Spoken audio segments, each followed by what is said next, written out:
انا كمشجع مدريدي احكي الحق حتى لو كان على فريقي.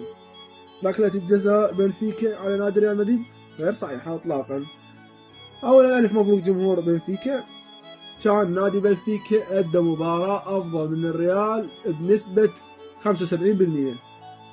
نادي بنفيكا لعب مباراة العمر، نادي بنفيكا استطاع حصد 3 نقاط بدوري الابطال امام الكبير ريال مدريد، لكن بهاي الحالة ركلة الجزاء غير صحيحة بشهادة الخبير التحكيمي جمال الشريف.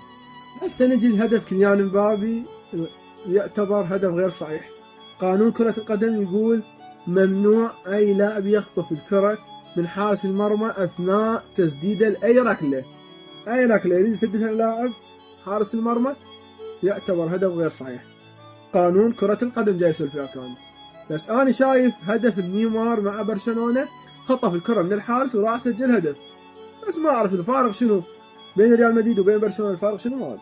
هسه نجي للطامة الكبرى، نجي لركلة الجزاء الغير صحيحة 100% غير صحيحة اللي احتسبت لصالح ليفاندوسكي لصالح برشلونة. عم احنا هسه بسنة 2026 بزمن الفار. سابقا كنا نشوف ميسي يسجل بيده، جورد ألبا يتحصل على جزاء وهو يعثر بالكرة ويطورك للجزاء، كان لاكو فار، لاكو هاي المستحدثات الجديدة بكرة القدم. هسه كرة القدم اتطورت، حكام اتطورت، وجود فار عندنا. بوجود الفار ركلة جزاء غير شرعية والتقييس. لو كيليان مبابي محصل على ركلة جزاء كان صعتوا مستر بلنتي وهاي السوالف مالتكم اللي طلعها حفيظ الدراجة على كيليان مبابي مالت مستر بلنتي.